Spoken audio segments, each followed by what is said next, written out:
Hello.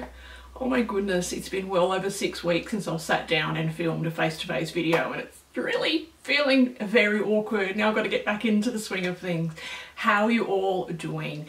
Happy 2022. I'm sure by now you all and truly well into the swing of a brand new homeschool year. I've been away for the entire month of January building memories with my family, and we had the best time ever. It was so magical, and truly as each year progresses, and I say this a lot on my socials, but as the kids get older and older, I just cherish those family times. So I'm really thankful after the few years that the world has seen that we were able to get away and do that. And today I wanted to chat with you about a few things that I've gleaned over the years that have all helped me to go ahead and have a great homeschool year. So let's get straight into it. I'm not going to save the best for last, even though I do think all of these are important tips. I'm going to get straight in there and give you what I think is the most valuable one out of all of these that I'm sharing. And that is that the person that knows the child best is the best teacher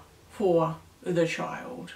Just let that sit with you, let it wash over you, let it sink into you. And if you're anything like me, it's probably something that you're going to need to hear, tell yourself many times over the coming year and even the years ahead, because it is something that I forget quite often, to be honest. Classroom teachers are trained to deliver curriculum. They aren't always necessarily trained in the nurturing of children. And anyone who's willing to put in a little effort and a little bit of extra time can learn how to deliver the curriculum to a child. This is not a diss on teachers, so please don't take it that way. There are some truly amazing educators out there in the world working really hard at creating great spaces for the kids in their classrooms.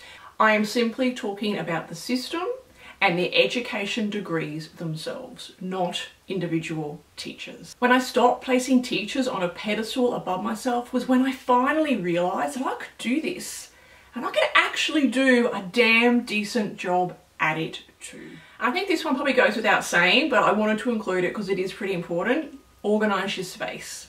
No matter what that space is, whether you do have a full spare bedroom in your home dedicated to your homeschool, or whether you've just got a bookshelf, a simple rolling cart in the corner of your dining room and you use the dining room table, the type of space you have truly is irrelevant.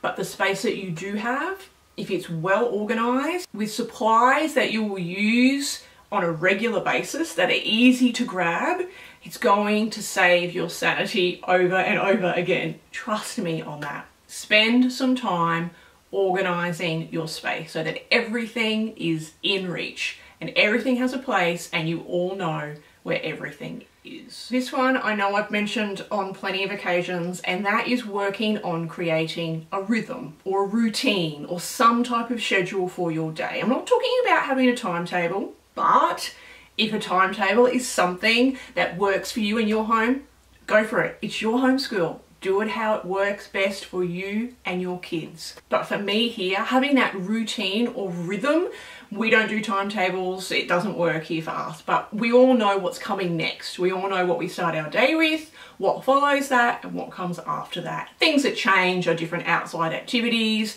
and we just have a big chart up on the wall each term or whenever those things change to remind us as to when they're on. But the basis of our days, the rhythm and the routine, is the same, and therefore we all know what to expect next. So it just alleviates any of that panic or frustration of what are we doing, what are we going to do next. So it can take a while, and again, as the kids grow and mature, the rhythm and routine often needs to change with them. But having a routine in place where everyone knows what to expect will really just add that level of peace and calm into your home. This one, when it truly sunk in, was such a massive game changer for me. Education, or receiving an education, does not need to look anything like it does down at your local school. I'm going to say that again. Receiving an education doesn't need to look anything like it does down at your local school. Again, this may be one that may take some of you quite some time to truly grasp and to truly be at peace with. And I understand that. I've been there with you, trust me. And again, of course, if you like that model and that model works for you in your home, having desks and a whiteboard and workbooks and timetables and all those things, if they genuinely work and work well in your home, then you're on a winner. It works for you, and that's all that really matters. But for those of you that doesn't work for, because receiving an education doesn't need to look that way, and school doesn't need to be completed between the hours of 9 and 3, and we definitely do not need to purchase mountains of programs and curriculums to ensure that our kids are getting a quality education. I mean, you guys all know that I am a curriculum lover. I love my resources, and we do use many different programs here in my home. That's what works for us. But there are hundreds, literally hundreds, if not thousands of homeschool families around the world that are doing this on a daily basis, and they do not purchase curriculums or programs for their kids, and all of their children are getting a quality education. So grasping that truly brings that anxiety level down and just allows us to flow into the year not being concerned with what is going on down at the school around the corner. Okay. It's time, my friends, to make you a priority. It's time to spend time pouring in to you. Because you know why? Your homeschool is going to directly reflect your attitude and your mindset. And so by making you a priority, everyone in your home is going to benefit. I've touched on this in previous videos, and probably one of my bigger regrets over the years is not doing that, or it's just not recognizing, you know, when we know better, we do better. So I try not to bash myself for things that I've done in the past when I just didn't know any better. At the time, I was doing the best that I could do. But when we know better, we do better. But back in my early years, as a newer, younger mother, it was difficult for me to make the connection that actually pouring into me would in turn flow through to the feel of the home and the feel of our homeschooling environment. I truly felt in those early years as though I was simply just keeping my head above water, pouring everything I had into my kids and my homeschool. There was nothing left in the tank to pour into me. Even though at the time, I had some friends around me who would say that all the time, who already knew the importance of pouring into them, but it just wasn't something that I was able to grasp. And so it's now only in hindsight that I can look back and see what a difference that would have made, because it's a difference that it makes for me today. Now, when I am the priority, me, how I'm feeling and how I'm reacting with the world around me is my #1 priority. And then I'm just a better person for everyone around me. And I have to say, when you got little children, I know it's hard. I know it's really hard. So please don't allow that to make yourself feel guilty or feel ashamed for the things you can and cannot do. But it is just finding simple ways to be able to pour into you and fill your cup in any manner you can. If you happen to be new here, my name's Kylie. I've been homeschooling my 3 kids since 2007. And here on the channel, I share all things homeschool. Book reviews, curriculum flip-throughs, day in the lifestyle videos, any little hints, tips, advice, anything that I've gleaned over my past 15 years of home education, I share them here on the video with you. So please, whilst you're sitting here now, just hop on down and hit that red subscribe button so that you don't miss any future videos. Okay, be flexible. Be really, really flexible. And I'm saying that as much to me as I am to you. Be prepared that things aren't always going to work out how you envisage them in your head, that things are going to need to be changed up, and that kids have bad days too.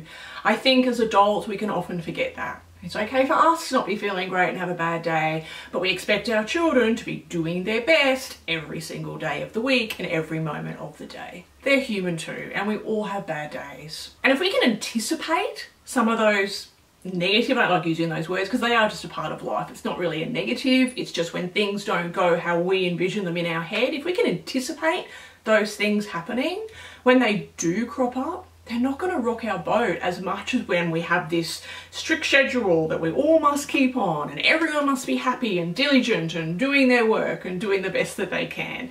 So it's just preparing ourselves that that's not the reality and that's not always how things are going to go. And so being as flexible as you humanly can, and again, we're all different here into how much flexibility we can bring into our homes, but being as flexible as we each can is really going to go a long way to ensure our days are as smooth as possible. Okay, this one's much more practical, but no less important. When you have some time and you're feeling good, fill your freezer with meals, but don't just use those meals on any old day.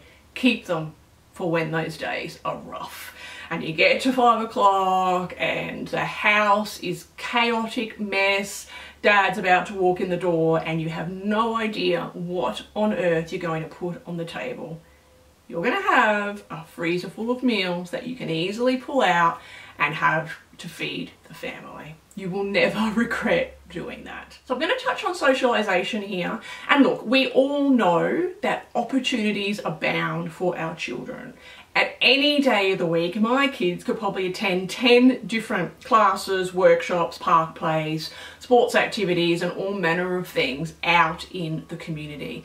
But I'm going to say this. Attending a 1-hour science session and then going home straight afterwards is not socialization. That is a science class. Let's not cross the line for both of those. Socialization and a science class are two quite separate things. Granted, a very small amount of socialization does happen within that science class, but it's nothing like spending time working on and building and nurturing friendships out in the community. And when all of us in the home are well socialized, and here's the kicker, the hard part with that is we're all going to be different. Each one here in my home has different levels or different needs of how often they're out with their friends. So it is that balancing act, trying to serve everyone's needs when some kids just are homebodies and don't want to leave the house and others want to be out every day of the week. So it takes a little bit of work and quite a bit of negotiation to settle into a good place. But when each of us have our socialization needs met, we're all going to feel more fulfilled and more content in our days at home. And this is another massive one that has been pivotal in my journey. And I really doubt that there probably wouldn't be a home educator out there that wouldn't agree with this point. And that is to build a strong support network around you. Make that a priority if you haven't already done so. And ensure to include people that are at least a few years ahead of you on their home educating journey. They've walked the road that you've already walked. And so therefore they're people that hopefully you can lean on, that you can trust, that you can ask 1,000,001 silly questions of, and trust me, they're not silly because we've all had them and we've all asked them, but I know that you're thinking that at times. And simply just people that you enjoy being with that are on this similar journey. Building that around you will be absolutely invaluable to your year ahead and all of your years moving forward. So this one ties in a little bit with the flexibility, but it's just more about leaving plenty of wiggle room in your day, in your schedule, in your routine, whatever it is that you create. Leave lots of wiggle room. You know, on paper, everything looks easy and doable. We can fill our days with all manner of wonderful activities here at home and books to read and documentaries to watch and science experiments to do, and then go out and fill every afternoon with all the great activities that are on offer.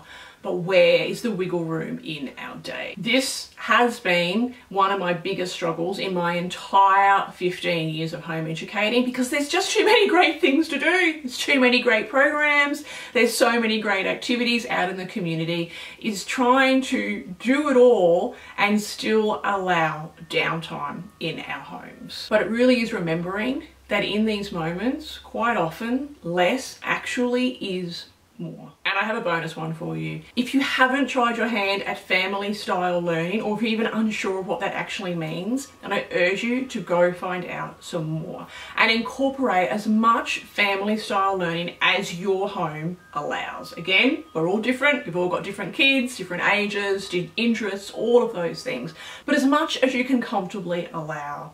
Why?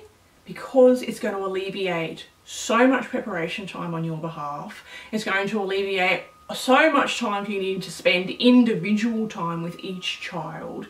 And group work or group projects is such a valuable thing for each of our children to be involved in. And so I encourage you to take a closer look at family style learning or the unit study method as one way of truly engaging an entire group of kids all together at once. Actually, I have got a video on unit studies, and I will put a link, I never know which side they're on, but I will put a link that will pop out of the screen sometime about now, and you can actually click on that and it will take you straight over to the video, or I will put a link to it in the description box down below that you can click across and watch at the end of this video. Be kind to you, be prepared for things to change, be open-minded and flexible, and the year truly is yours for the taking. And I hope that you have a great one.